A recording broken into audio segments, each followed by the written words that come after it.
Dios es misericordioso. ¡Yo no!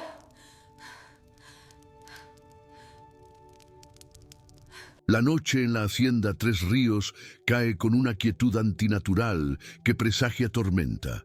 En el barracón de la senzala, donde el hedor a sudor, enfermedad y desesperanza se mezcla con el olor a tierra húmeda, un hombre agoniza sobre una estera de paja podrida.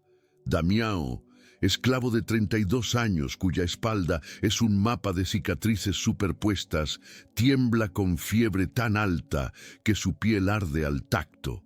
Los latigazos que recibió hace una semana, 50 en total por el crimen de haber levantado la mirada cuando el coronel le hablaba, se han infectado, las heridas abiertas convirtiéndose en úlceras purulentas que supuran un líquido amarillento y fétido. Nadie en la senzala espera que vea el amanecer. Ya han cavado su tumba, una fosa poco profunda junto a otras 19 en el cementerio de esclavos detrás del cafetal, donde los cuerpos son arrojados sin ceremonia y cubiertos apenas con tierra suficiente para que los perros no los desentierren. Pero esta noche, algo impensable está a punto de suceder. Una figura envuelta en una capa oscura cruza el patio que separa la casa grande de la senzala, moviéndose con la urgencia silenciosa de quien sabe que está cometiendo un acto prohibido. Siná Cecilia, esposa del coronel Antero hace 7 años y prisionera de ese matrimonio desde el primer día, lleva en sus manos una cesta con trapos limpios, agua hervida con hierbas medicinales y ungüentos que preparó en secreto en su cuarto. Su corazón late tan fuerte que teme que su sonido la delate. Nunca antes ha cruzado este umbral invisible pero absoluto que separa el mundo de los señores del mundo de los esclavos. Es la línea que define el orden mismo del universo en esta hacienda.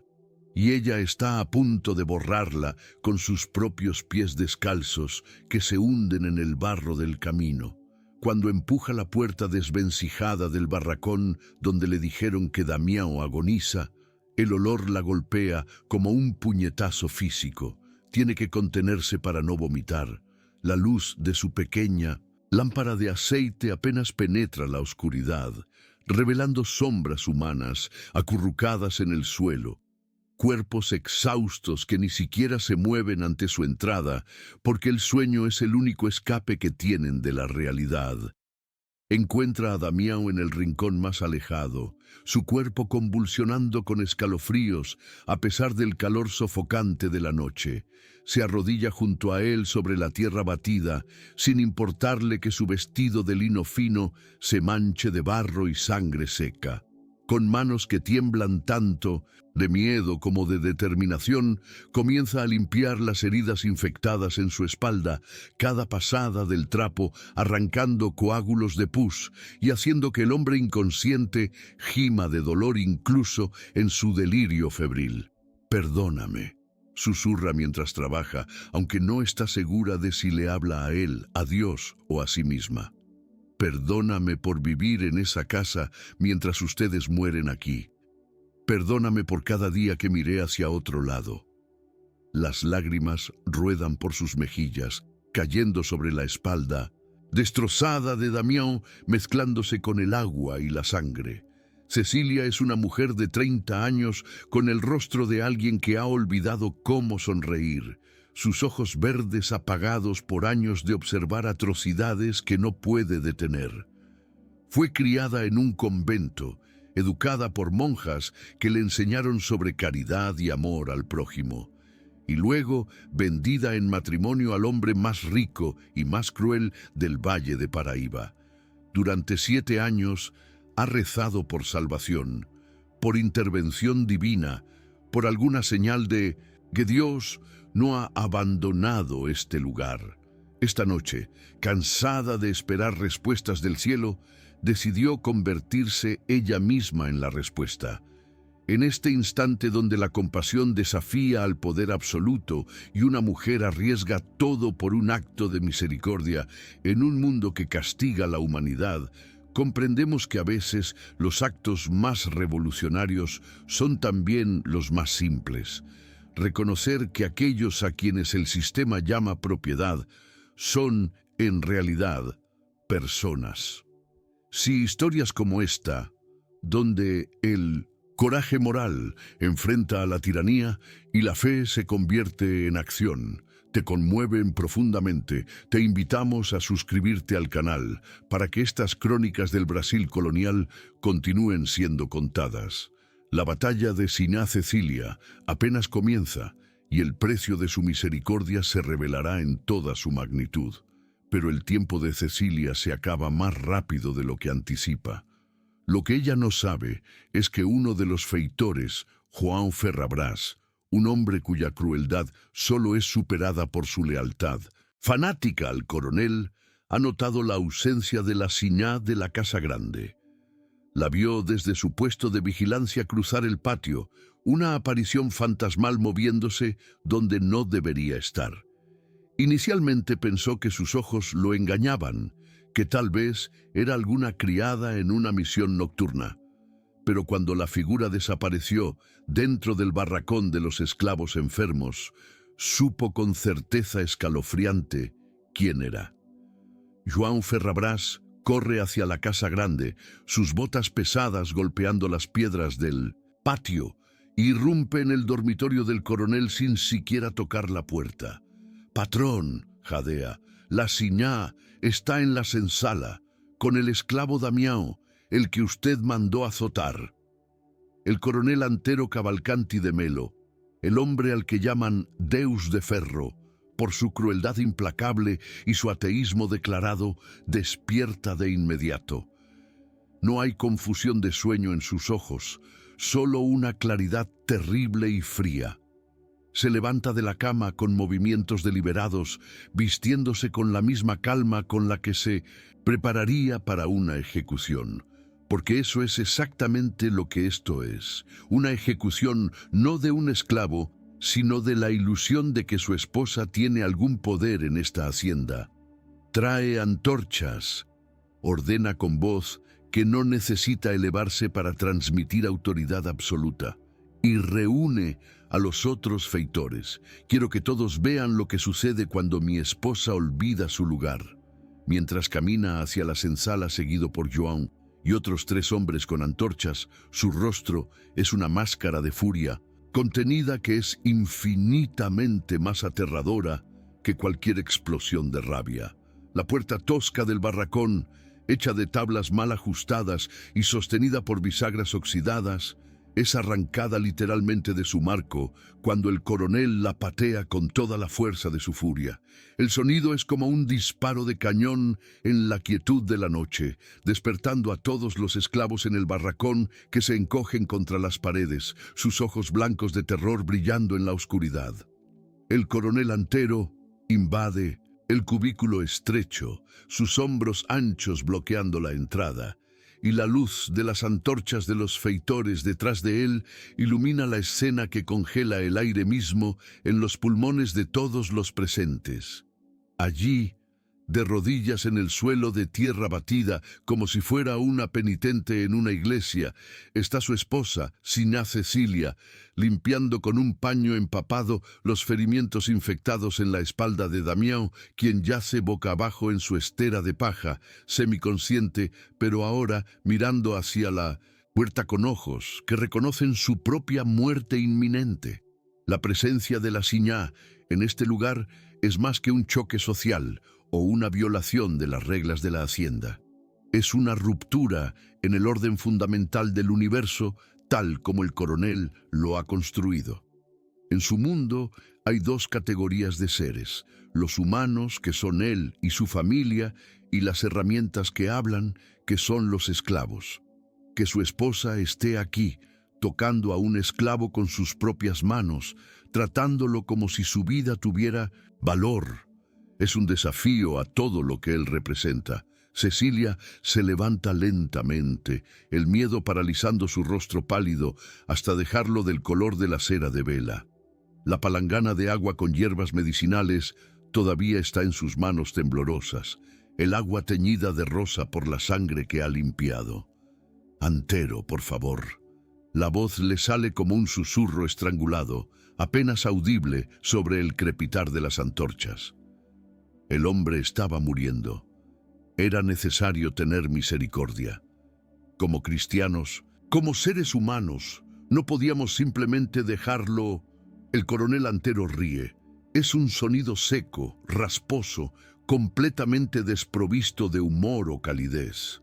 Es el sonido que hace un hombre cuando presencia algo tan absurdo que la única respuesta posible es la risa amarga del que ve confirmada su peor opinión sobre la humanidad. Camina lentamente hacia su esposa, cada paso medido y deliberado, sus botas dejando huellas en la tierra sucia. Los esclavos en el barracón se hacen más pequeños todavía si es posible, tratando de desaparecer en las sombras, rogando no ser notados. El coronel arranca la palangana de las manos de Cecilia con un movimiento brusco que la hace tambalearse y la arroja contra la pared de adobe con tanta fuerza que el recipiente de barro se hace añicos, los fragmentos cayendo al suelo junto con el agua que se esparce en un charco oscuro. El sonido de la cerámica rompiéndose es el único sonido en el silencio absoluto que ha caído sobre el barracón. Todos contienen la respiración, esperando la explosión que saben que viene. El coronel se inclina hacia adelante hasta que su rostro está a centímetros del de Cecilia, tan cerca que ella puede oler el aguardiente en su aliento y ver las venas rojas que surcan el blanco de sus ojos. Cuando habla, su voz es un trueno bajo, cargado de desprecio, que corta más profundo que cualquier látigo. Dios es misericordioso, mi señora. Hace una pausa, dejando que las palabras cuelguen en el aire como una sentencia. Yo no lo soy. Las palabras resuenan en el barracón, rebotando en las paredes de barro, grabándose en la memoria de todos los presentes. No es una declaración de ira momentánea, es un credo, una filosofía de vida destilada en 7 palabras que definen exactamente quién es el coronel Antero y qué representa. Agarra a Cecilia del brazo con dedos que se clavan en su carne como garras de hierro, y ella grita de dolor cuando él la arrastra hacia la puerta. «Suélteme, me está lastimando». Cecilia trata de liberarse, pero es inútil contra la fuerza de un hombre que ha pasado décadas dominando caballos salvajes y esclavos rebeldes. La arrastra fuera del barracón, a través del patio, hacia la casa grande, sin importarle que sus pies descalzos se rasguen contra las piedras afiladas del camino, sin importarle que su vestido se rasgue en el forcejeo.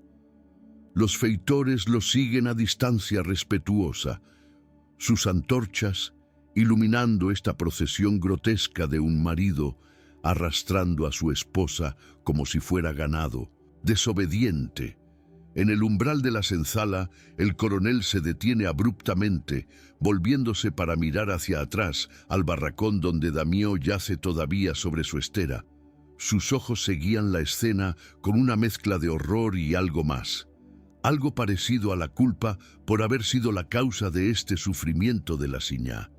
El coronel escupe al suelo de tierra, un gesto de disgusto absoluto, sin dignarse siquiera a mirar directamente a Damió. «Feitor», dice dirigiéndose a Juan Ferrabrás sin volverse, «levanten a este perro. Lo que la Siñá hizo no fue salvar su vida, fue solamente postergar su muerte. Va al tronco, ahora, y que permanezca allí hasta que yo decida lo contrario». Juan asiente con entusiasmo apenas contenido, ya anticipando el placer de cumplir esta orden. El tronco de castigo es su dominio favorito, el lugar donde puede ejercer poder absoluto sobre cuerpos atados e indefensos. «¿Y si muere allá, patrón?», pregunta con falsa preocupación. El coronel finalmente se vuelve y su sonrisa es la cosa más fría que Cecilia ha visto jamás. Entonces habrá ahorrado el costo de una bala, pero asegúrense de que dure. Quiero que todos en esta facenda vean qué sucede cuando la debilidad femenina interfiere con mi justicia. Cecilia es arrastrada al interior de la casa grande, subida por las escaleras de caoba pulida, llevada por el corredor con sus paredes decoradas con retratos de ancestros del coronel, que parecen mirarla con el mismo desprecio que su descendiente vivo. Es empujada dentro de su dormitorio con tanta fuerza que tropieza y cae sobre la alfombra persa importada, sus manos extendidas para amortiguar la caída. Escucha la llave girar en la cerradura detrás de ella, el sonido tan final como el de un ataúd siendo cerrado. «Permanecerás aquí», dice la voz del coronel desde el otro lado de la puerta pesada de madera, «hasta que yo decida qué hacer contigo. Y rezarás, mi piadosa esposa. Rezarás para que tu Dios misericordioso te perdone por desafiarme. Porque yo ciertamente no lo haré». Sus pasos se alejan por el corredor, cada uno resonando como un martillo sobre un clavo, y Cecilia se queda sola en la oscuridad de su prisión dorada. Se arrastra hasta la ventana, sus manos todavía temblorosas, manchadas con la sangre de Damião que se ha secado bajo sus uñas. Desde aquí, en el segundo piso de la casa grande, puede ver el patio central de la hacienda donde ya están arrastrando a Damião hacia el tronco de castigo. Es un poste de madera oscura de casi 3 metros de alto, plantado en el centro del patio, donde todos puedan verlo desde cualquier dirección. Las argolas de hierro oxidado que cuelgan de él han sostenido a incontables víctimas antes, y las manchas oscuras en la base son evidencia de la sangre que ha empapado la tierra alrededor durante décadas. Observa con horror creciente mientras João Ferrabras y otro feitor atan las muñecas de Damião a las argolas, estirando sus brazos sobre su cabeza hasta que sus pies apenas tocan el suelo. El esclavo está demasiado débil por la fiebre para resistir, su cabeza colgando hacia adelante, inconsciente o casi. La noche da paso al amanecer y Cecilia no ha dormido ni un minuto. Ha pasado las horas de oscuridad de rodillas junto a su cama, rezando con una intensidad desesperada que nunca antes había experimentado. Reza por Damião, que incluso ahora cuelga del tronco bajo el cielo que comienza a iluminarse. Reza por perdón por los 7 años que ha vivido en lujo mientras otros sufrían para proporcionárselo. Reza por fuerza, por sabiduría, por alguna forma de salvar al hombre que su breve acto de misericordia condenó a un destino aún peor. Pero por primera vez en su vida, las oraciones se sienten vacías, como si estuviera hablando a un cielo sordo. Las palabras suben, pero no recibe respuestas. Y lentamente, a medida que el sol comienza a calentar su habitación, una realización terrible y liberadora se asienta sobre ella. Dios no va a intervenir. Si Damião ha de ser salvado, si la tiranía de su esposo ha de ser desafiada, no será por intervención divina, será por acción humana, será por ella. Cuando sale el sol completamente, Cecilia puede ver el patio desde su ventana con claridad terrible. Damião todavía cuelga del tronco, su cuerpo completamente inmóvil, excepto por el ocasional temblor de fiebre que lo sacude. El sol brasileño, incluso en las horas tempranas de la mañana, ya comienza a calentar el aire, y para el mediodía será implacable, convirtiendo el patio de piedra en un horno que cocinará lentamente a cualquiera expuesto a él sin protección.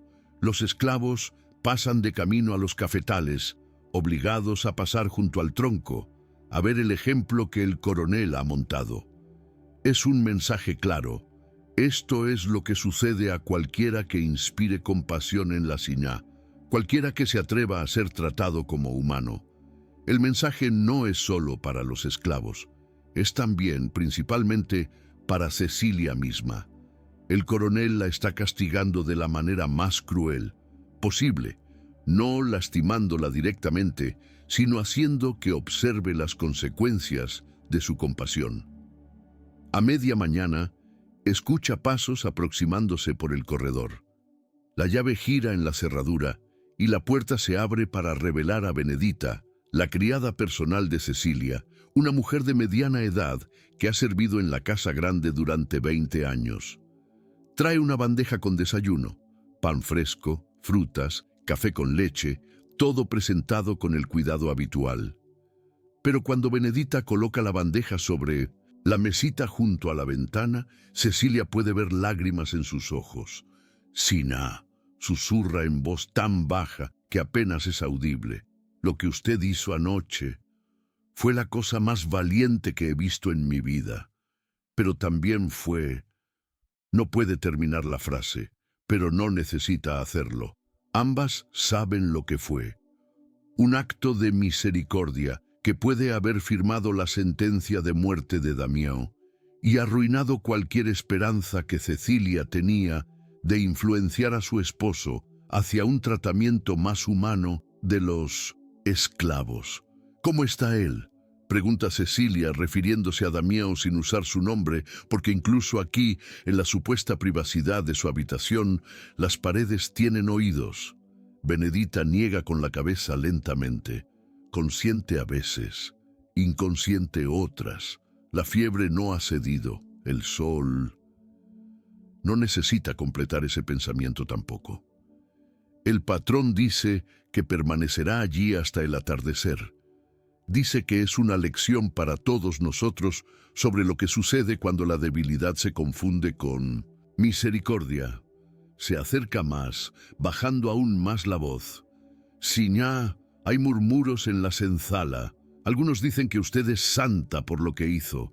Otros dicen que es tonta porque ahora el hombre que usted intentó salvar sufrirá aún más. No sé cuál es la verdad, pero sé esto. Nadie en esta hacienda, en mis 20 años aquí, jamás desafió al coronel como usted lo hizo anoche. Y eso significa algo, incluso si termina en tragedia». Cecilia toma las manos de Benedita entre las suyas, manchadas todavía con las trazas de sangre que no ha podido lavar completamente. «Benedita, necesito tu ayuda. No puedo quedarme aquí encerrada mientras ese hombre muere por mi culpa. Debe haber alguna forma de...». Se detiene cuando escuchan pasos nuevamente en el corredor. Benedita retira sus manos rápidamente, componiendo su rostro en la máscara de servilismo que ha perfeccionado durante décadas. La puerta se abre nuevamente, y esta vez es el propio coronel Antero quien está allí. Ha venido a asegurarse de que su esposa esté observando su lección. «¿Puedes verlo desde aquí?», pregunta, señalando hacia la ventana con un gesto casual. «Quiero que observes cada minuto de lo que tu misericordia le costó. Cada segundo que sufre es tu responsabilidad, no mía. Recuerda eso mientras rezas a tu Dios inútil». Sale sin esperar respuesta, cerrando la puerta con llave nuevamente, dejando a Cecilia temblando de furia impotente y de una determinación que está comenzando a cristalizarse en un plan desesperado. El sol alcanza su cenit, convirtiendo el patio en un infierno visible desde la ventana de Cecilia. Damião cuelga del tronco como una figura de Cristo crucificado, su cabeza caída sobre el pecho, el cuerpo completamente inmóvil, excepto por la respiración superficial que hace que sus costillas se expandan apenas perceptiblemente. El calor que se eleva del pavimento de piedra crea ondas distorsionadas en el aire, haciendo que todo parezca irreal, como una visión del purgatorio. Cecilia ha estado observando durante horas, incapaz de apartar la mirada, aunque cada minuto que pasa es una tortura psicológica. Ha contado cada vez que el cuerpo de Damião se estremece con convulsiones de fiebre, cada vez que su cabeza se levanta brevemente solo para caer nuevamente. Está observando a un hombre morir lentamente y la culpa la devora desde adentro porque sabe que su intento de salvarlo solo aceleró su muerte de una forma mucho más cruel. Pero algo está cambiando dentro de Cecilia. la culpa. Paralizante, está siendo reemplazada gradualmente por algo más caliente, más peligroso, furia. No la furia explosiva e irracional, sino la fría y calculadora de alguien que finalmente ha visto con claridad absoluta la naturaleza del mal contra el que ha estado viviendo durante 7 años. La frase de su esposo resuena en su mente una y otra vez. Dios es misericordioso, yo no lo soy.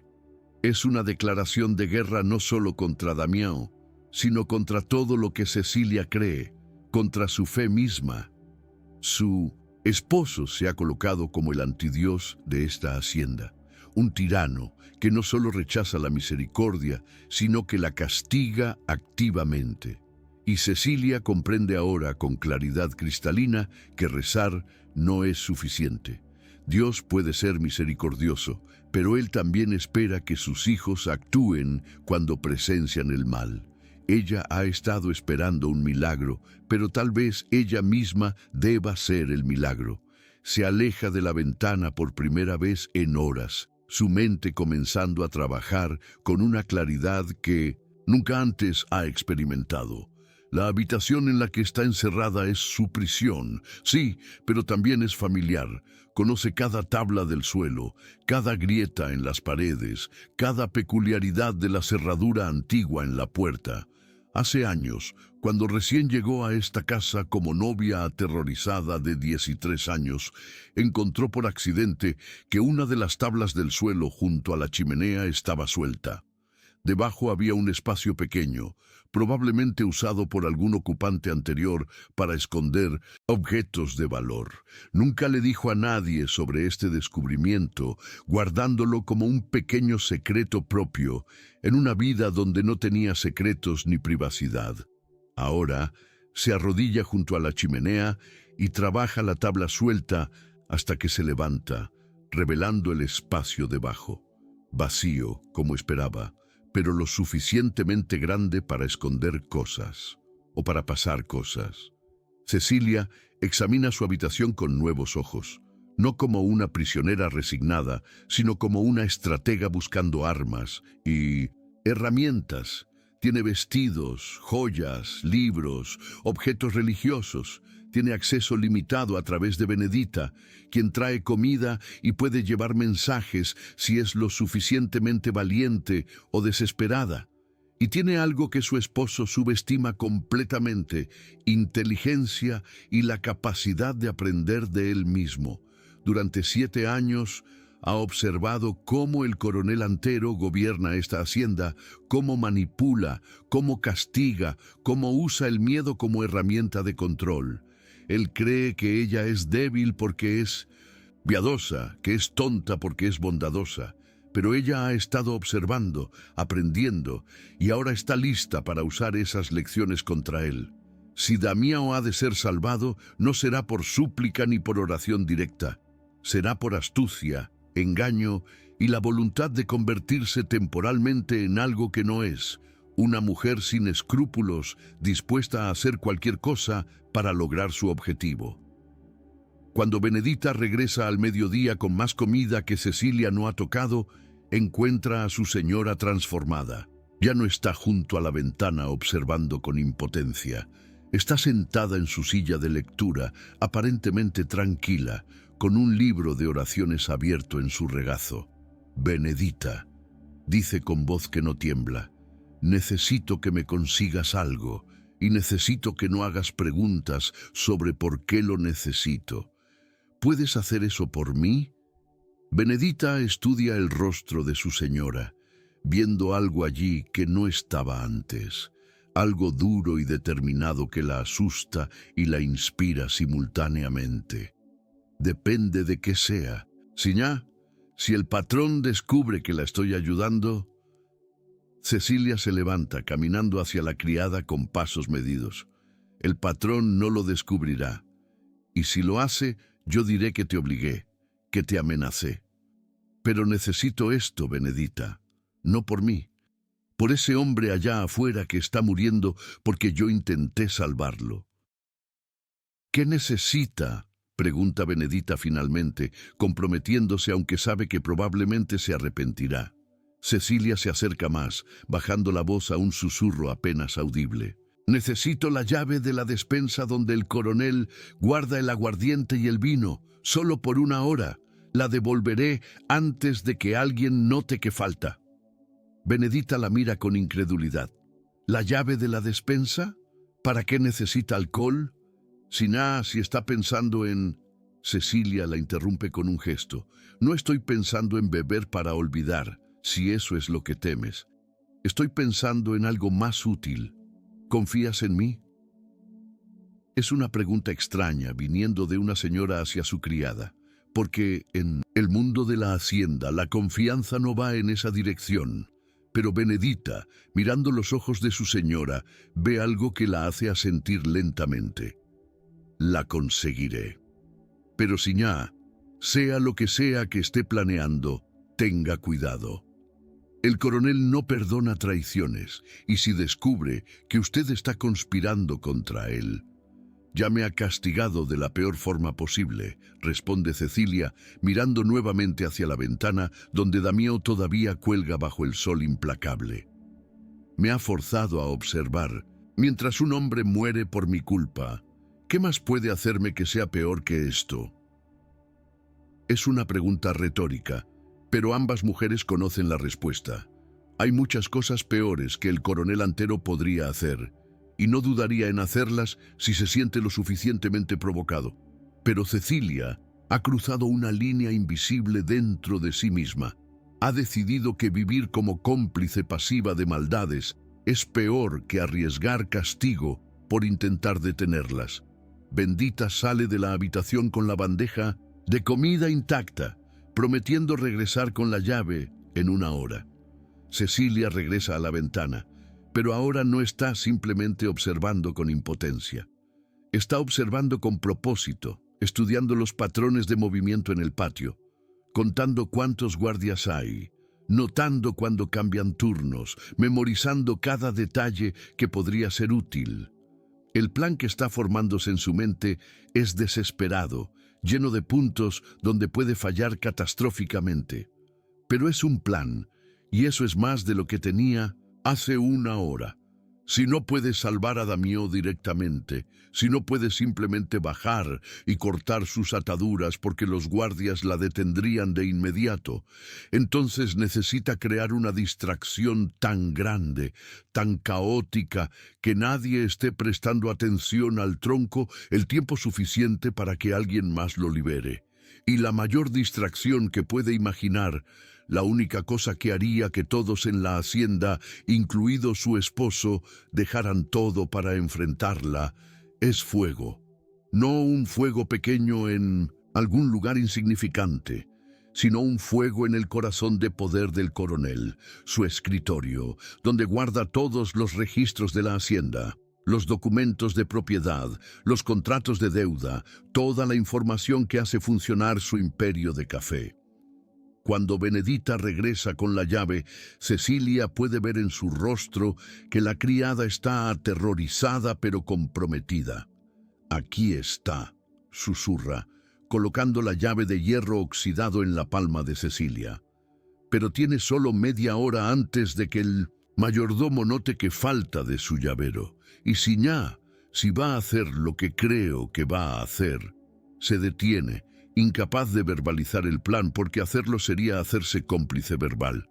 Cecilia toma la llave, sintiendo su peso frío en su mano. «Gracias, Benedita. Ahora necesito que hagas una cosa más. Necesito que vayas a la senzala esta noche cuando caiga la oscuridad. Encuentra a alguien de confianza, alguien que esté dispuesto a actuar cuando vea la oportunidad. Dile que cuando escuche las campanas de alarma, cuando vea humo saliendo de la casa grande, debe correr al tronco y cortar las cuerdas de Damião. Y luego debe esconderlo en algún lugar donde el coronel no pueda encontrarlo. ¿Entiendes?» Benedita entiende perfectamente, y el entendimiento la deja sin aliento. Siñá está hablando de incendiar la casa. Está hablando de destruir los documentos del patrón. Él la matará. No importa que sea su esposa, la matará por esto. Cecilia asiente tranquilamente, ya habiendo aceptado este riesgo. Tal vez, o tal vez comprenda finalmente que no soy la muñeca de porcelana que pensaba que había comprado cuando me trajo aquí hace 7 años. De cualquier forma, no puedo quedarme aquí un minuto más haciendo nada mientras ese hombre muere. Prefiero morir intentando salvarlo que vivir con su muerte en mi conciencia. Son palabras valientes, pero cuando Benedita finalmente sale de la habitación, Cecilia se permite temblar por un momento, permitirse sentir el miedo absoluto de lo que está a punto de hacer. Luego respira profundamente, se persigna de forma automática, aunque ya no está segura de si Dios está escuchando, y comienza a prepararse para cometer el acto más rebelde de su vida: declarar la guerra contra su propio esposo. El sol comienza su lento descenso hacia el horizonte occidental, pero su calor permanece implacable. Desde su ventana, Cecilia observa cómo las sombras se alargan en el patio, como dedos oscuros alcanzando hacia Damián, que todavía cuelga del tronco. Han pasado casi 8 horas desde que fue atado allí, y es un milagro grotesco que todavía esté vivo. Ocasionalmente, su cuerpo se sacude con espasmos, señales de que la fiebre y la deshidratación están haciendo su trabajo lento, pero seguro. Los guardias hacen sus rondas con aburrimiento evidente. 2 hombres apostados permanentemente cerca del tronco para asegurarse de que nadie intente un rescate no autorizado.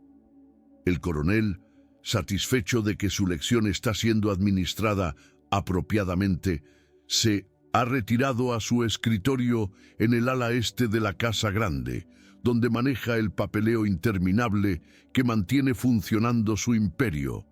Contratos con compradores europeos, registros de producción de café, documentos de compra y venta de esclavos, préstamos a hacendados menores que lo mantienen como el poder central del valle.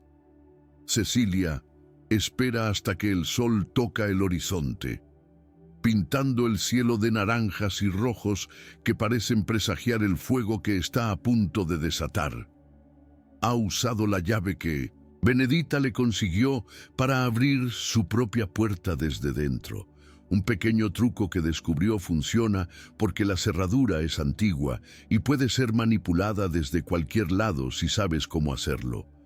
Se mueve por los corredores de la Casa Grande con el sigilo de un fantasma, descalza para que sus pasos no hagan ruido sobre las baldosas de cerámica. Lleva consigo una lámpara de aceite pequeña. La llama apenas una parpadeante luz en la penumbra creciente. Su corazón late tan fuerte que está segura de que cualquiera que esté cerca podría escucharlo. Cada sombra parece contener un guardia. Cada crujido de la vieja casa suena como pasos aproximándose, pero continúa moviéndose, impulsada por una determinación que va más allá del miedo. El escritorio del coronel está en el 2.º piso, una habitación grande con ventanas que dan al cafetal, paredes forradas con estantes llenos de libros de contabilidad encuadernados en cuero, y un escritorio macizo de jacarandá donde están apilados los documentos actuales que requieren su atención. Es el sanctum sanctorum de su poder, el lugar donde se toman las decisiones que afectan las vidas de cientos de personas. Cecilia nunca ha estado autorizada a entrar aquí. Durante 7 años, esta puerta ha estado literal y metafóricamente cerrada para ella, un símbolo de todas las formas en que ha sido excluida de cualquier poder real en esta hacienda. Ahora, con manos que tiemblan tanto de miedo como de furia contenida durante años, empuja la puerta y entra. El olor a tabaco de pipa, tinta y papel viejo la golpea inmediatamente. Es el olor del poder, del control, de la tiranía organizada en columnas de números y contratos legales. Se mueve rápidamente hacia el escritorio, sabiendo que tiene minutos, tal vez solo segundos antes de que alguien note su ausencia de su habitación. Toma los documentos de la superficie del escritorio, registros de la última cosecha, contratos con compradores en Europa, correspondencia con otros hacendados. Los apila en el centro del escritorio. Luego abre los cajones, sacando más papeles, los documentos de propiedad de la propia hacienda, las escrituras de los esclavos, los registros de deudas que otros le deben al coronel. Cada papel representa poder, control sobre vidas y fortunas. Y ahora, con movimientos deliberados que contradicen el temblor de sus manos, Cecilia inclina la lámpara de aceite sobre la pila de documentos. El aceite se derrama, empapando el papel, el líquido brillando a la luz de la llama. Por un momento, solo un momento, vacila. Esto es irreversible. Una vez que prenda fuego a estos documentos, habrá cruzado una línea que no puede ser descruzada. Su vida nunca será la misma. Entonces piensa en Damião colgando del tronco bajo el sol implacable, piensa en los 7 años que ha pasado observando atrocidades y haciendo nada más que rezar inútilmente, piensa en todas las vidas que su esposo ha destruido con los documentos que están a punto de arder, y baja la llama de la lámpara a los papeles empapados de aceite. El fuego prende instantáneamente, las llamas azules del aceite ardiente transformándose rápidamente en las llamas anaranjadas del papel, consumiéndose. El sonido es un crepitar hambriento, el fuego extendiéndose de documento a documento con velocidad aterradora. En segundos, todo el escritorio está en llamas. Cecilia retrocede, el calor golpeando su rostro, el humo comenzando a llenar la habitación. Se obliga a esperar, a asegurarse de que el fuego esté lo suficientemente establecido como para no poder ser apagado fácilmente. Luego corre hacia la puerta, gritando con todo el volumen que sus pulmones permiten: ¡Fuego! ¡Fuego en el escritorio del coronel! ¡Auxilio! El caos es instantáneo y absoluto. Los gritos de Cecilia despiertan a toda la casa. Criados vienen corriendo de todas direcciones, algunos todavía medio dormidos porque el turno de noche apenas estaba comenzando. El coronel Antero surge de su habitación como un toro enfurecido, vistiendo solo pantalones y camisa abierta, su rostro contorsionándose de confusión a incredulidad, a furia pura, cuando ve el humo negro y espeso saliendo de su escritorio. ¡Agua! ¡Traigan agua inmediatamente! Sus gritos son órdenes militares, décadas de comandar hombres saliendo instintivamente. Los guardias del patio abandonan sus posiciones, corriendo hacia la casa para ayudar a combatir el fuego. Los esclavos de la casa son arrastrados de sus cuartos, formados en líneas de cubo pasando agua desde el pozo más cercano. Es exactamente el tipo de caos total que Cecilia esperaba crear, el tipo de emergencia donde todos los protocolos normales son abandonados en favor de acción desesperada. En medio de esta confusión, mientras todos corren hacia la casa grande, nadie nota a las dos figuras que se mueven silenciosamente hacia el tronco de castigo en el patio, ahora abandonado por los guardias. Una es Benedita, quien ha cumplido su promesa de encontrar ayuda en la senzala. La otra es Tomás, un esclavo de 40 años que trabaja como carpintero en la hacienda, un hombre que lleva consigo las herramientas de su oficio, incluida una sierra pequeña.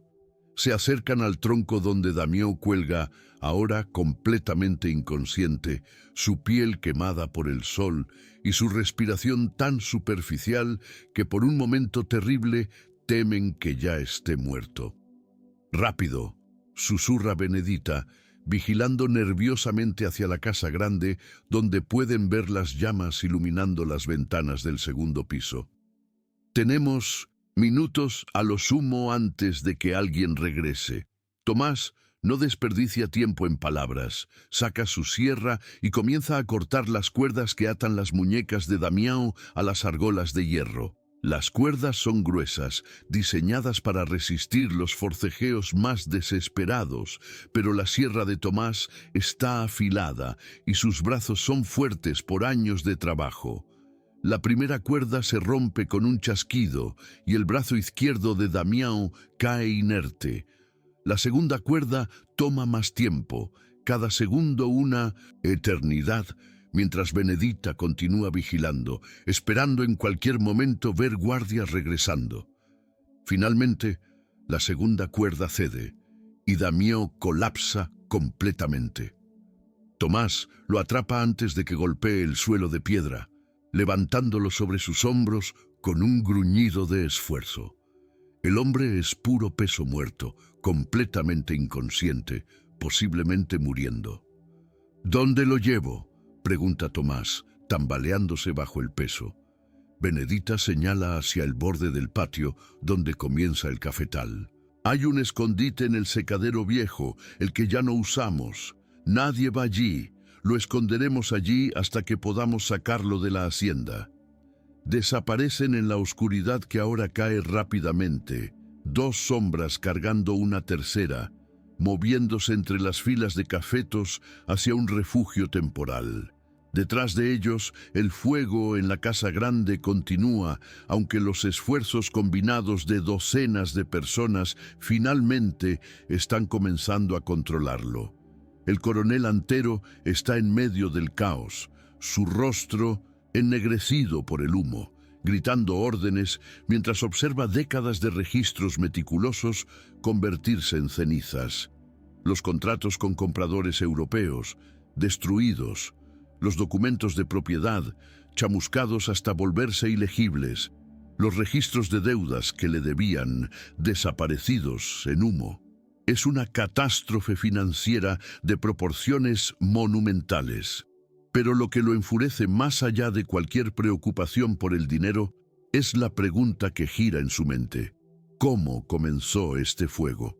Su escritorio no tiene chimenea, no había velas encendidas, no había razón para que hubiera fuego allí. Su mirada encuentra a Cecilia, quien está de pie en el corredor observando los esfuerzos de extinción del fuego. Su rostro, una máscara de preocupación que no logra ocultar completamente el brillo de satisfacción en sus ojos. El coronel camina hacia ella lentamente, el humo todavía saliendo de su ropa, el olor a papel quemado adhiriéndose a él como un sudario. «Tú», dice, y la palabra es una acusación. «Tú estabas en tu habitación, encerrada. ¿Cómo es que fuiste la primera en notar el fuego en mi escritorio, una habitación que está al otro lado de la casa?» Cecilia lo mira directamente a los ojos, sin bajar la mirada, como lo ha hecho durante 7 años. «Salí de mi habitación cuando olí humo. La cerradura vieja no es tan segura como crees. Y vi las llamas cuando pasé por el corredor. Grité para alertar a todos. ¿Debería haber esperado hasta que toda la casa estuviera ardiendo?» Su respuesta es técnicamente plausible, pero ambos saben que es mentira. La pregunta es si él puede probarlo.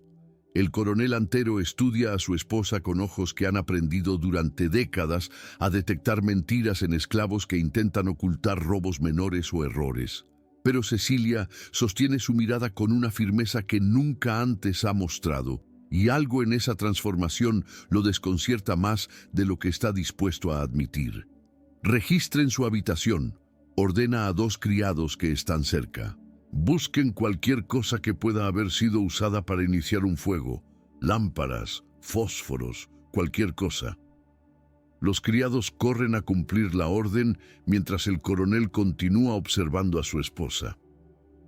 «Si descubro que tuviste algo que ver con esto», dice en voz baja pero cargada de amenaza, «no habrá perdón, no importa que seas mi esposa. Te haré pagar de formas que ni siquiera puedes imaginar». Cecilia no responde. Simplemente continúa sosteniendo su mirada con esa nueva dureza que parece haber emergido de algún lugar profundo dentro de ella que él nunca supo que existía. Los criados regresan minutos después, reportando que no encontraron nada inusual en la habitación de la Sina. Por supuesto que no encontraron nada, porque Cecilia fue cuidadosa de dejar la lámpara de aceite en el escritorio, donde se consumiría completamente en el fuego, destruyendo cualquier evidencia de su uso. El coronel gruñe con frustración, sabiendo en su instinto que su esposa es responsable, pero sin poder probarlo. «Vuelve a tu habitación», ordena finalmente, «y esta vez pondré un guardia afuera de tu puerta. No más escapes de cerraduras viejas». Cecilia asiente con aparente sumisión y comienza a caminar hacia las escaleras, pero antes de llegar, el coronel la detiene con otra pregunta. Esta formulada con la astucia de alguien que finalmente está comenzando a sospechar el verdadero motivo detrás del fuego. El esclavo en el tronco. Alguien lo ha revisado desde que comenzó el incendio. Con todo este caos, nadie estaba vigilándolo. Un frío atraviesa el cuerpo de Cecilia, pero se obliga a mantener el rostro neutro. «No lo sé, esposo. He estado aquí observando cómo salvabas tus documentos. No presté atención al patio». La respuesta es lo suficientemente casual, pero el coronel ya está girando hacia uno de sus feitores. «Juan, ve inmediatamente al tronco. Verifica que el esclavo todavía esté allí». La orden corta el aire como un látigo. Juan Ferrabrás sale corriendo hacia el patio y Cecilia siente que su corazón se detiene por un latido. Todo su plan dependía del caos para dar a Tomás y Benedita tiempo suficiente para esconder a Damião antes de que alguien notara su ausencia. Pero si Juan descubre ahora que el tronco está vacío, mientras el fuego apenas está siendo extinguido, la conexión será obvia. El coronel sabrá inmediatamente que el incendio fue una distracción, y su furia no conocerá límites. Los segundos se estiran como horas mientras esperan el regreso de Juan. El coronel permanece inmóvil, sus ojos todavía fijos en Cecilia, como si pudiera leer sus pensamientos con suficiente concentración. Finalmente, Juan regresa corriendo, su rostro mostrando la consternación que Cecilia temía ver. «Patrón», jadea, «el esclavo desapareció. El tronco está vacío. Las cuerdas fueron cortadas». El silencio que sigue es tan completo que se puede escuchar el crepitar de las últimas llamas siendo extinguidas en el escritorio arriba. El coronel cierra los ojos por un momento, y cuando los abre nuevamente, la furia en ellos es tan pura y concentrada que parece capaz de incendiar el aire mismo. «Por supuesto que desapareció», dice con una voz que es engañosamente tranquila, el tipo de calma que precede a los huracanes más destructivos. «Por supuesto». Se vuelve hacia Cecilia con movimientos lentos y deliberados, como un jaguar acechando a su presa. «Esto fue todo planeado, ¿no es así? El fuego no fue un accidente, fue una distracción. Tú incendiaste mi escritorio, destruiste años de registros, arruinaste contratos por valor de fortunas, todo para crear el caos necesario para que alguien liberara al esclavo. ¿Cuántos están involucrados en esta conspiración? ¿La criada Benedita? ¿Otros esclavos? ¿Cuántos de mis propios sirvientes has corrompido con tu misericordia debiluchada?» Cada palabra sale como una bala, y Cecilia sabe que ha llegado el momento de la verdad.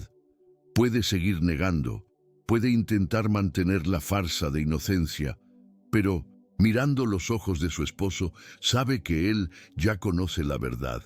La única pregunta es si ella tiene el coraje de admitirla. Cecilia se endereza, levantando su barbilla con una dignidad que nunca antes se ha permitido mostrar ante su esposo. «Sí», dice simplemente, y la palabra cae entre ellos como una piedra arrojada a un estanque, creando ondas que alterarán todo. Fui yo, inicié el fuego en tu escritorio. Lo planeé específicamente para crear la distracción necesaria para salvar al hombre que estabas torturando hasta la muerte, y lo haría de nuevo sin dudar ni un segundo, porque lo que estabas haciendo era monstruoso y alguien tenía que detenerlo. Las palabras salen con una fuerza que la sorprende incluso a ella misma.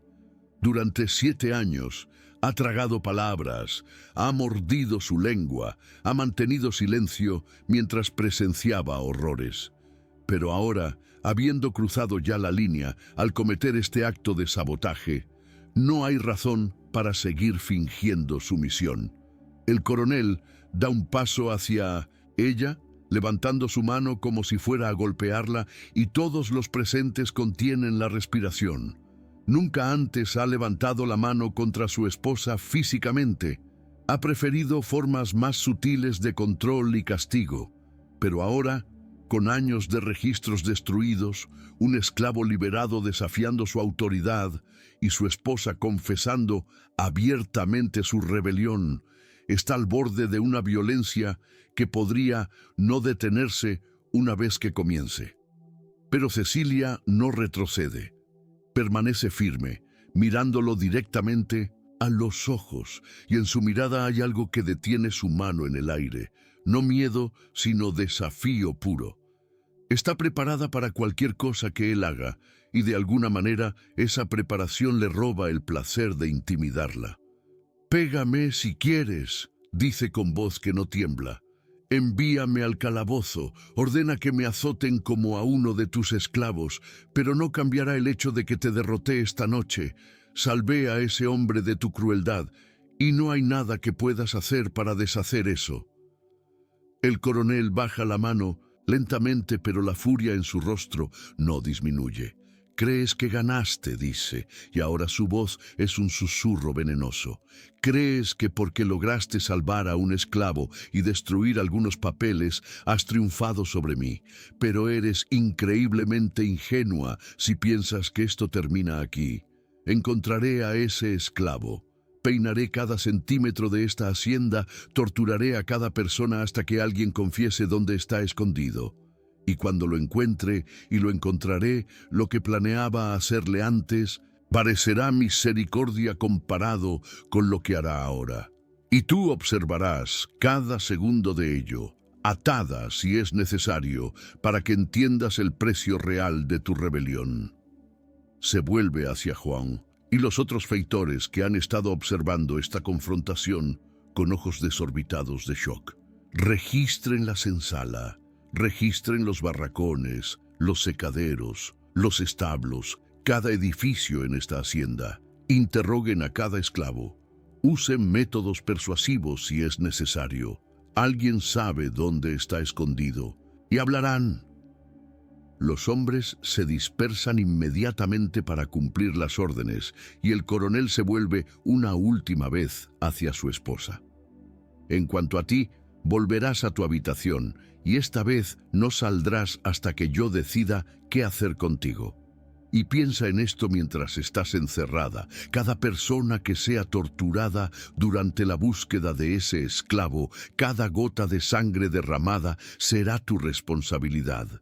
Tu misericordia ha traído más sufrimiento, no menos. Espero que puedas vivir con eso». Con un gesto, ordena a 2 guardias que escolten a Cecilia de regreso a su habitación. Ella camina entre ellos con la cabeza alta, negándose a darle la satisfacción de verla quebrada. Pero mientras sube las escaleras, escucha detrás de ella los gritos comenzando en el patio, mientras los feitores comienzan sus interrogatorios persuasivos.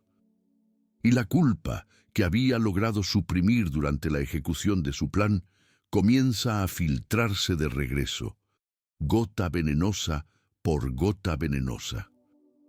De regreso en su habitación, ahora con un guardia literalmente apostado dentro de la habitación con ella para asegurarse de que no escape nuevamente, Cecilia se sienta en su silla junto a la ventana. Puede escuchar los sonidos de la búsqueda, puertas siendo pateadas, muebles siendo volcados, y peor, los gritos ocasionales de esclavos siendo interrogados con métodos que prefiere no imaginar en detalle. Cada grito es una puñalada de culpa. Salvó a un hombre, pero ¿a qué costo para todos los demás? El coronel tenía razón en una cosa. Su acto de misericordia ha desencadenado una cascada de sufrimiento, pero incluso mientras la duda la devora, una parte de ella, la parte que finalmente encontró el coraje para actuar, en lugar de simplemente rezar, se niega a arrepentirse. Porque la alternativa, dejar que Damião muriera lentamente en ese tronco mientras ella observaba impotente, era insoportable. Al menos ahora tiene una oportunidad, por pequeña que sea, de sobrevivir y tal vez incluso alcanzar la libertad. En este instante donde la rebelión abierta enfrenta a la tiranía vengativa y el precio de la misericordia se revela en toda su complejidad dolorosa, comprendemos que desafiar al mal nunca es simple ni sin costo, pero que la cobardía de no hacerlo tiene un precio aún mayor para el alma.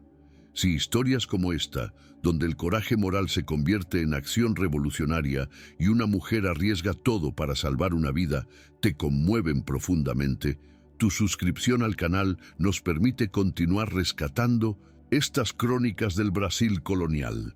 El desenlace de la guerra entre Cecília y el coronel Antero está a punto de decidirse. La búsqueda continúa durante toda la noche, transformando la hacienda en un campo de terror.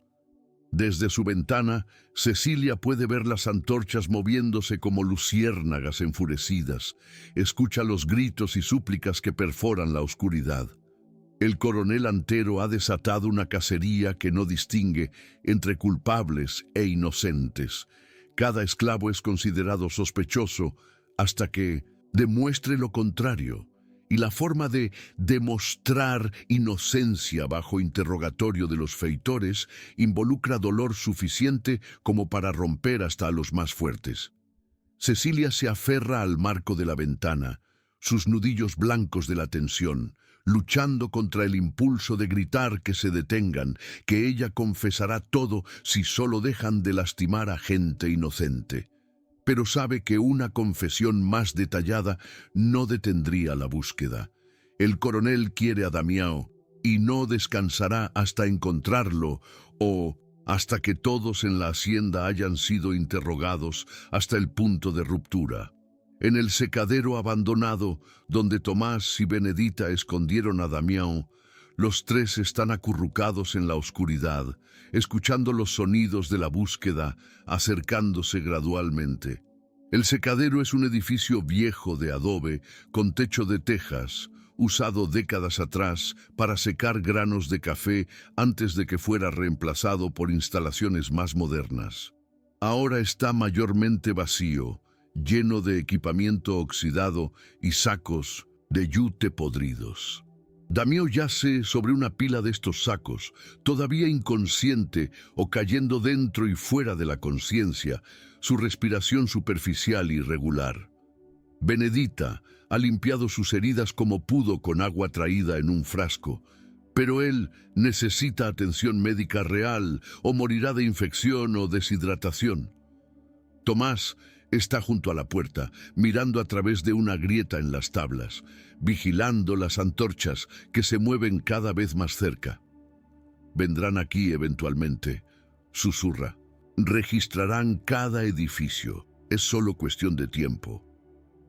Entonces necesitamos moverlo antes de que lleguen, responde Benedita, aunque ambos saben que mover a Damião en su condición es casi tan peligroso como dejarlo ser encontrado. ¿Pero a dónde? El coronel tiene hombres por todas partes. No hay ningún lugar en la hacienda que no registrarán.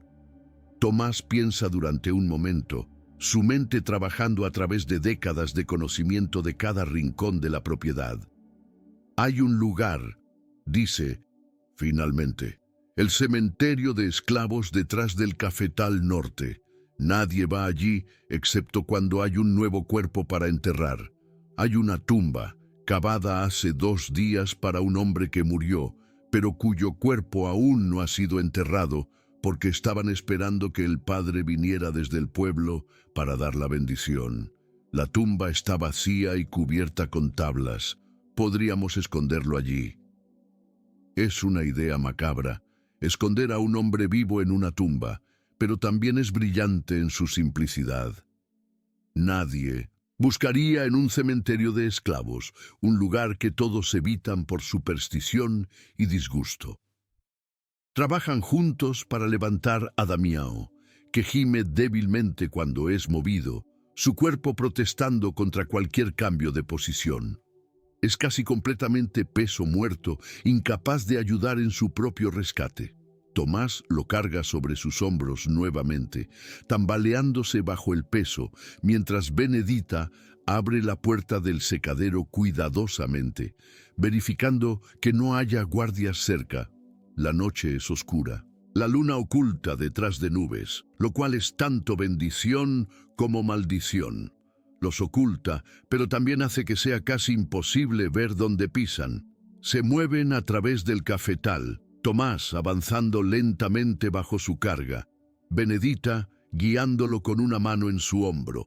Pueden escuchar las voces de los buscadores detrás de ellos, más cercanas ahora, tal vez a solo minutos de alcanzar el secadero que acaban de abandonar. Cada paso es una agonía de tensión, esperando en cualquier momento escuchar un grito de descubrimiento.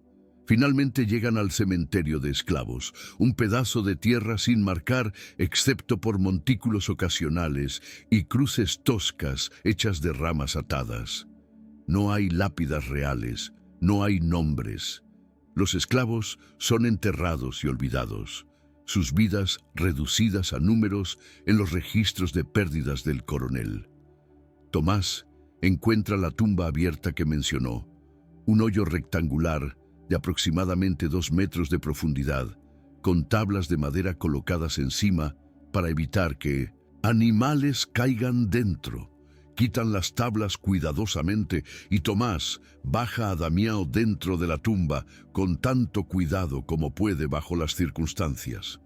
El hombre aterriza en el fondo con un sonido sordo y quedo, sin moverse, y por un momento terrible, Benedita teme que el movimiento lo haya matado, pero entonces ve el débil subir y bajar de su pecho.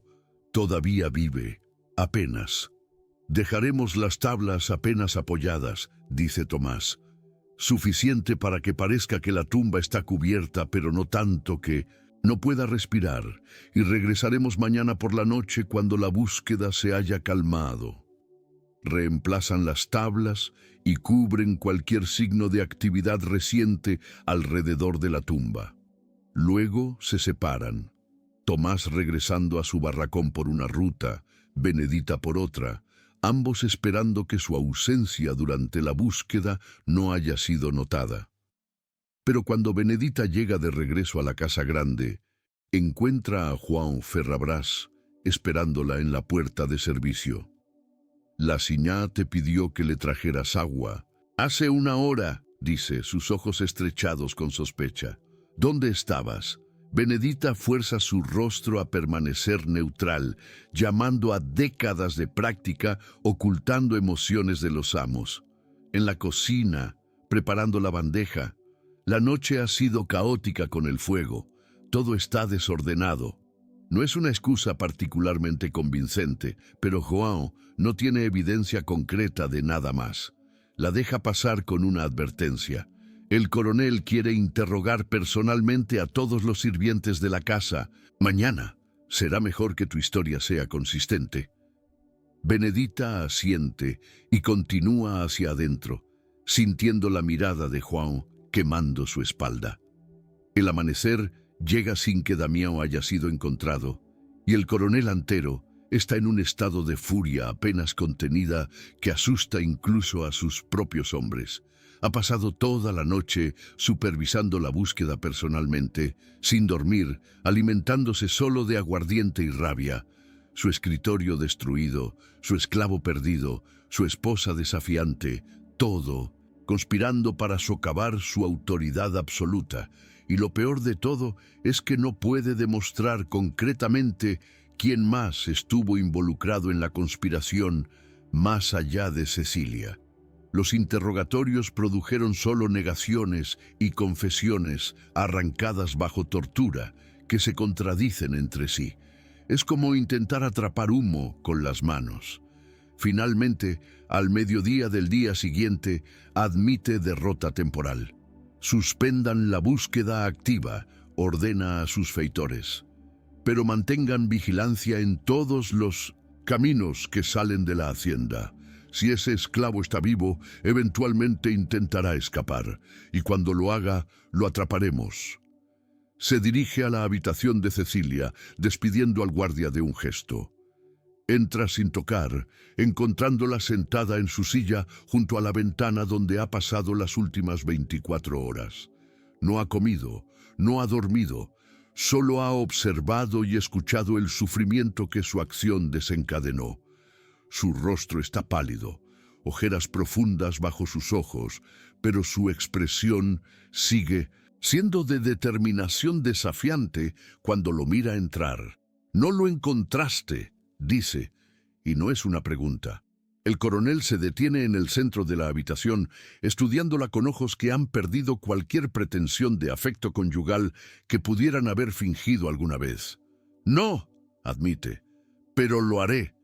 Es solo cuestión de tiempo, y cuando lo haga, te haré observar mientras pago cada día que me ha costado buscarlo con un día de su sufrimiento».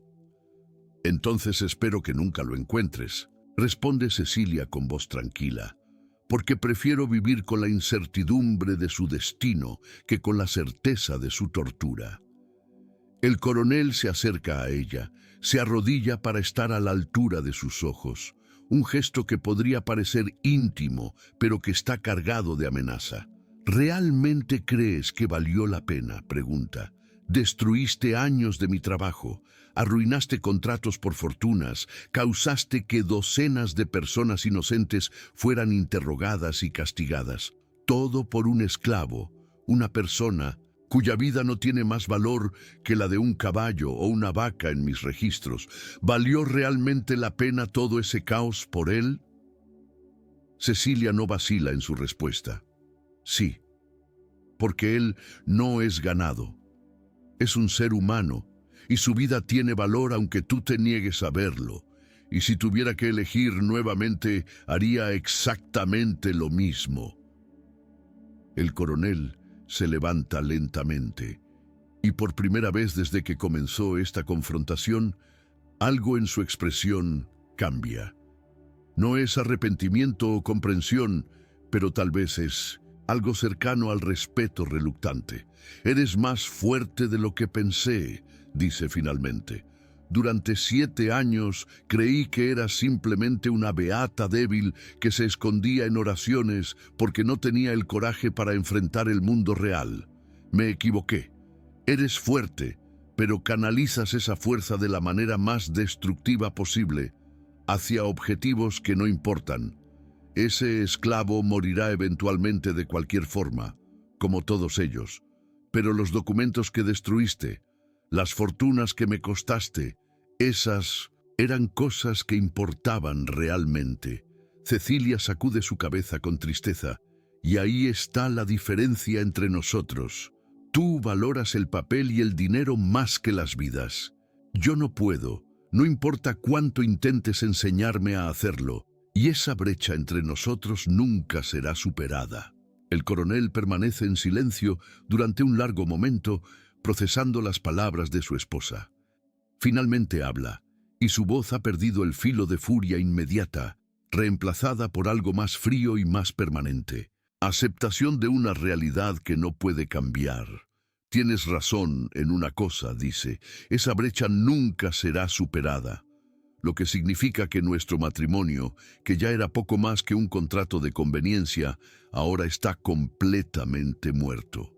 Continuaremos viviendo bajo el mismo techo porque el escándalo de una separación formal sería inaceptable. pero seremos enemigos que comparten una casa, nada más. No esperes misericordia de mí en el futuro, porque has demostrado que no mereces ninguna. Y no espero nada de ti, excepto más traiciones, cuando tu conciencia débil te dicte actuar nuevamente. Se vuelve para irse, pero se detiene en la puerta. Una cosa más. Los esclavos que fueron castigados durante la búsqueda, los documentos que fueron destruidos, la fortuna que me costaste, todo eso es tu responsabilidad. Vivirás el resto de tu vida sabiendo que tu acto de misericordia causó más sufrimiento del que alivió. Espero que puedas vivir con eso.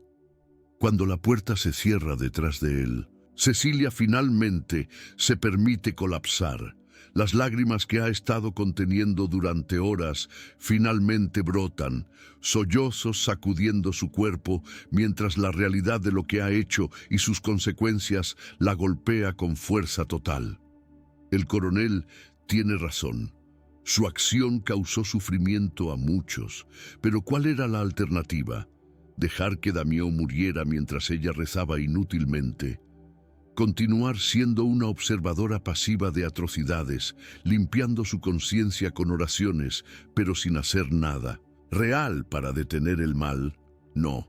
Incluso con todo el dolor que resultó, incluso con la certeza de que su matrimonio ahora es una cáscara vacía, llena solo de hostilidad mutua, no se arrepiente, porque por primera vez en 7 años actuó de acuerdo con sus valores, en lugar de simplemente profesarlos.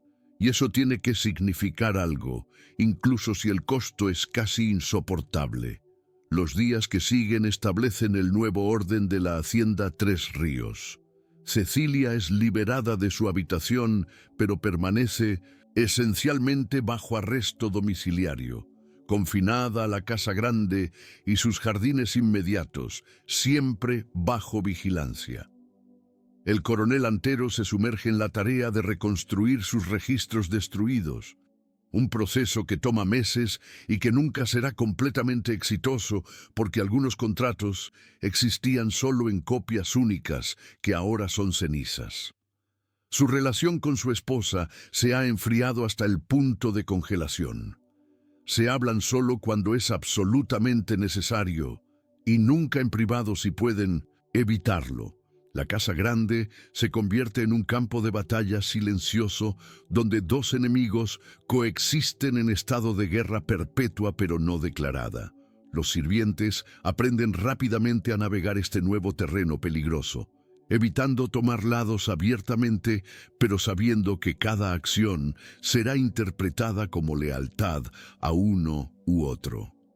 En el cementerio de esclavos, Damião permanece escondido en su tumba durante 3 días, flotando dentro y fuera de la conciencia mientras la fiebre finalmente comienza a romper.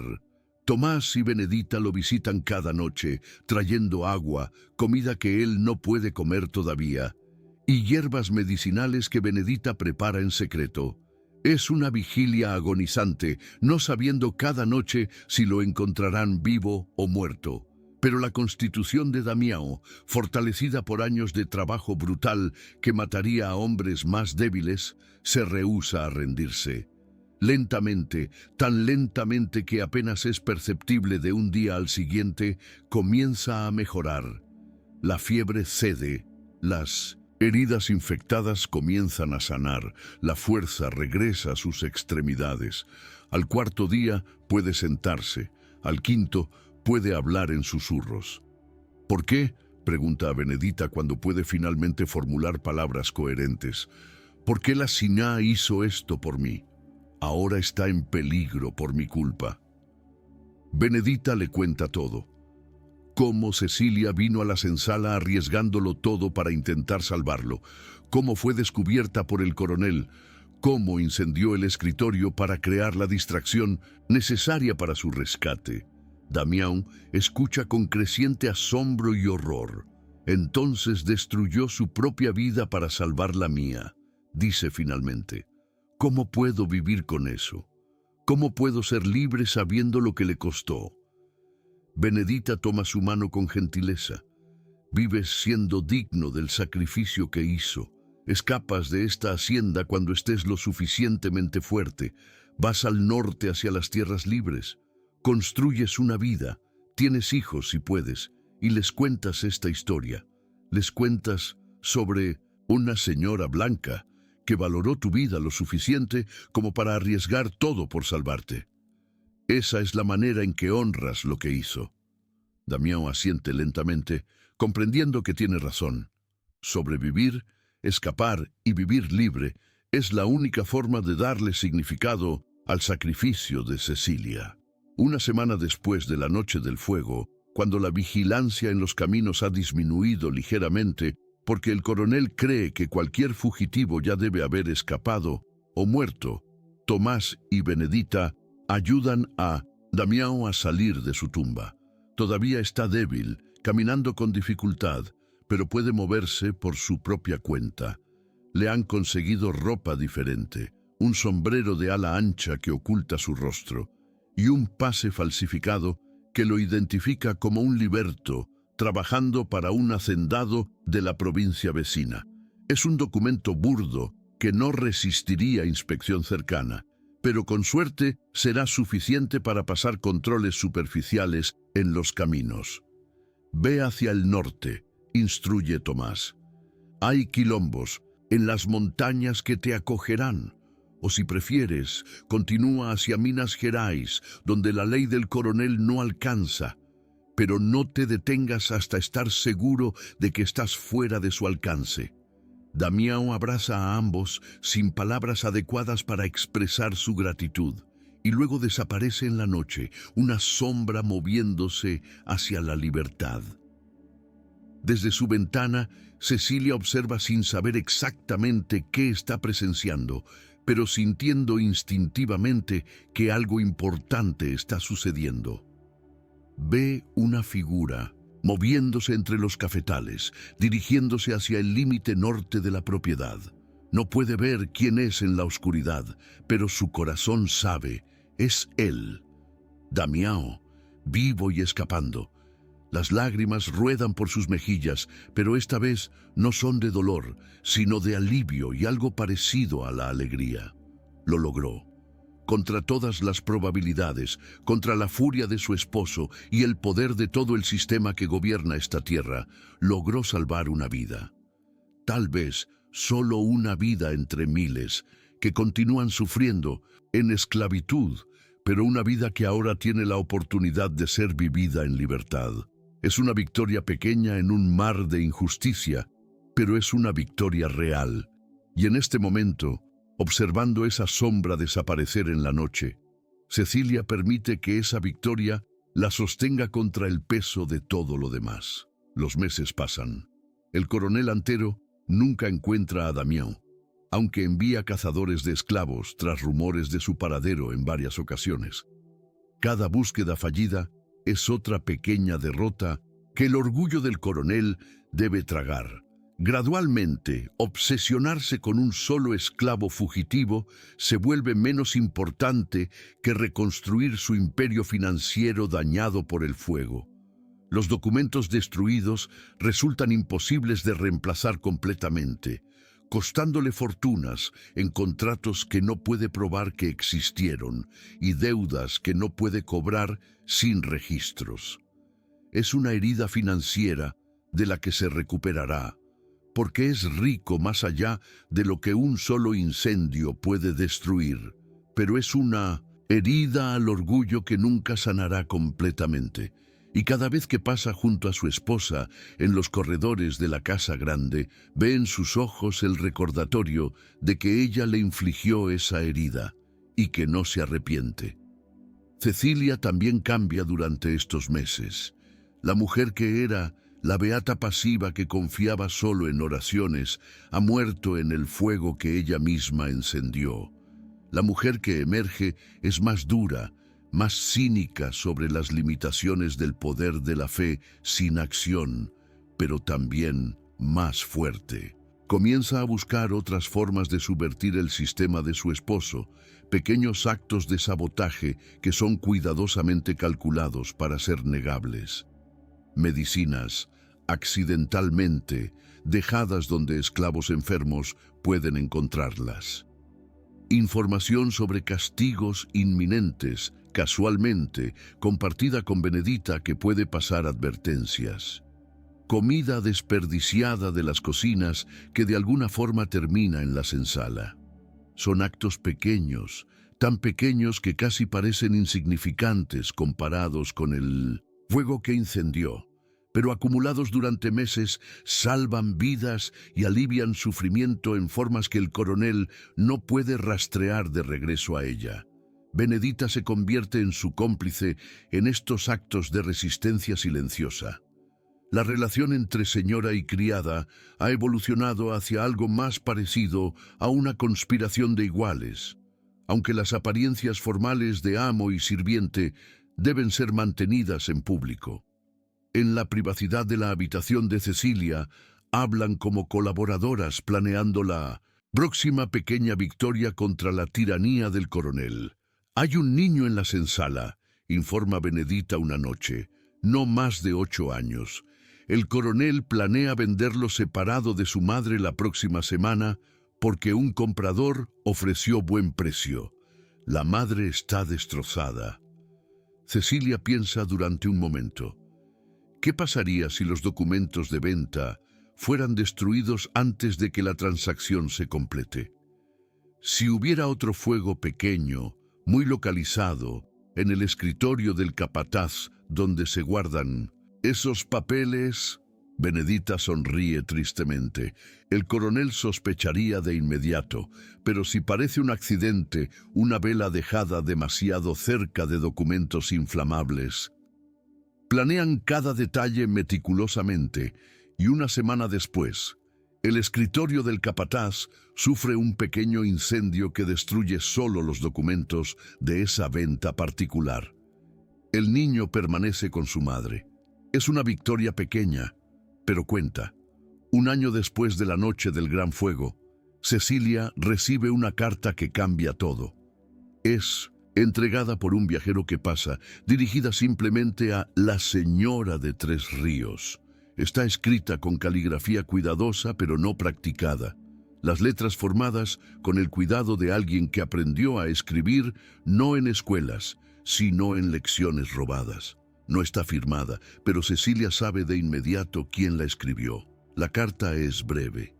Vivo, soy libre. Trabajo por salario en una hacienda donde me tratan como humano. Tengo un nombre real ahora, elegido por mí mismo, no el que me dieron los hijos. Algún día tendré hijos que nacerán libres y nunca conocerán cadenas. Todo esto existe porque una persona tuvo el coraje de valorar mi vida cuando nadie más lo hacía. Nunca olvidaré, nunca dejaré que el mundo olvide que tales personas existen, incluso en los lugares más oscuros. Cecilia lee la carta una y otra vez hasta que las palabras están memorizadas. Luego la quema para asegurarse de que no pueda ser usada como evidencia contra nadie. Pero las palabras permanecen grabadas en su corazón, un recordatorio de que todo valió la pena. La relación entre Cecilia y el coronel Antero nunca mejora. Permanecen enemigos corteses bajo el mismo techo hasta la muerte del coronel 15 años después. En su testamento, con el tipo de crueldad petulante que lo caracterizó en vida, le deja a Cecilia solo el mínimo requerido por ley, distribuyendo el resto de su fortuna entre primos lejanos y organizaciones que mantienen el sistema esclavista que él valoraba sobre todo. Pero Cecilia no necesita su fortuna. Ha aprendido durante esos 15 años a vivir con menos, a encontrar riqueza no en posesiones, sino en los actos pequeños de resistencia que continúa cometiendo hasta que la abolición finalmente llega a Brasil décadas después. Vive para ver ese día. Una mujer de cabello blanco de 63 años que ha dedicado la segunda mitad de su vida a desmantelar silenciosamente el sistema que la primera mitad le enseñó a tolerar. En sus años finales, después de que la esclavitud ha sido abolida y las haciendas están encontrando formas de perpetuar injusticia bajo nuevos nombres, Cecilia recibe visitantes ocasionales. Son personas que escucharon historias sobre ella, sobre la señora Blanca que incendió la casa de su propio esposo para salvar a un esclavo. Algunos vienen buscando confirmación de que la historia es verdadera. Otros vienen buscando inspiración, queriendo creer que incluso en los sistemas más opresivos hay individuos que eligen hacer lo correcto sin importar el costo. Y un hombre de mediana edad con cabello gris en las sienes y ojos que han visto tanto sufrimiento como alegría, viene porque es Damião mismo, ahora usando el nombre que eligió, Miguel da Silva. Vine a agradecerle, dice, no solo por salvar mi vida, sino por enseñarme que el coraje no es ausencia de miedo, es actuar correctamente a pesar del miedo. Cecilia, ahora una anciana frágil sentada en su silla junto a la misma ventana, donde observó tantos horrores y algunas redenciones. Toma las manos de Miguel entre las suyas. No me agradezcas a mí, dice. Agradece a Dios por darte la fuerza para sobrevivir. Agradece a Benedita y Tomás por arriesgar sus vidas para esconderte. Agradece a todos aquellos que eligieron la misericordia sobre la crueldad en un mundo que castigaba la misericordia. Yo solo hice lo que cualquier persona con conciencia debería haber hecho. Miguel sacude su cabeza. No. Lo que hizo fue extraordinario, porque eligió actuar cuando miles de otros en su posición eligieron mirar hacia otro lado. Eso es lo que lo hace importante, no la escala de la acción, sino el coraje de tomarla. Hablan durante horas, compartiendo recuerdos de esa noche terrible y transformadora hace tantos años, y cuando Miguel finalmente se va, Cecilia se queda con la certeza de que su vida, por dolorosa que fuera, tuvo significado. Cecilia muere en paz a los 67 años, rodeada no por familia, sino por aquellos a quienes ayudó durante décadas de resistencia silenciosa. Su historia, la historia de una mujer que rechazó ser cómplice pasiva del mal y que pagó el precio de ese rechazo con años de guerra fría en su propio hogar, se convierte en leyenda entre los que buscan ejemplos de coraje moral. Nos enseña una verdad que resuena a través de los siglos, que en un mundo donde la tiranía se declara absoluta, cualquier acto de misericordia genuina es un acto de guerra revolucionaria. Que el verdadero poder no reside en la capacidad de infligir sufrimiento sin consecuencias, sino en el coraje de elegir la compasión, cuando hacerlo significa arriesgarlo todo. El coronel Antero tenía razón en una cosa: Dios es misericordioso.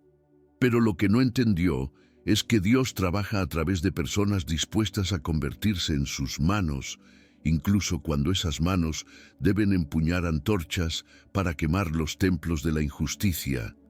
Si historias como esta, donde el coraje moral enfrenta a la tiranía absoluta y una mujer arriesga todo para salvar una vida que el sistema declaraba sin valor, te conmueven profundamente, tu suscripción al canal nos permite continuar rescatando estas crónicas del Brasil colonial. Porque mientras recordemos a Cecilia, quien eligió el fuego sobre la complicidad silenciosa, a Damião, quien sobrevivió contra imposibilidades y vivió para ser libre, y a todos aquellos cómplices anónimos que arriesgaron todo por pequeños actos de bondad en un mar de crueldad, mantenemos viva la verdad de que la misericordia siempre será más poderosa que la tiranía, aunque el precio de esa misericordia sea todo lo que poseemos. Gracias por acompañarnos en este viaje donde una mujer demostró que incluso en la oscuridad más profunda, una sola llama de compasión puede iluminar el camino hacia la justicia.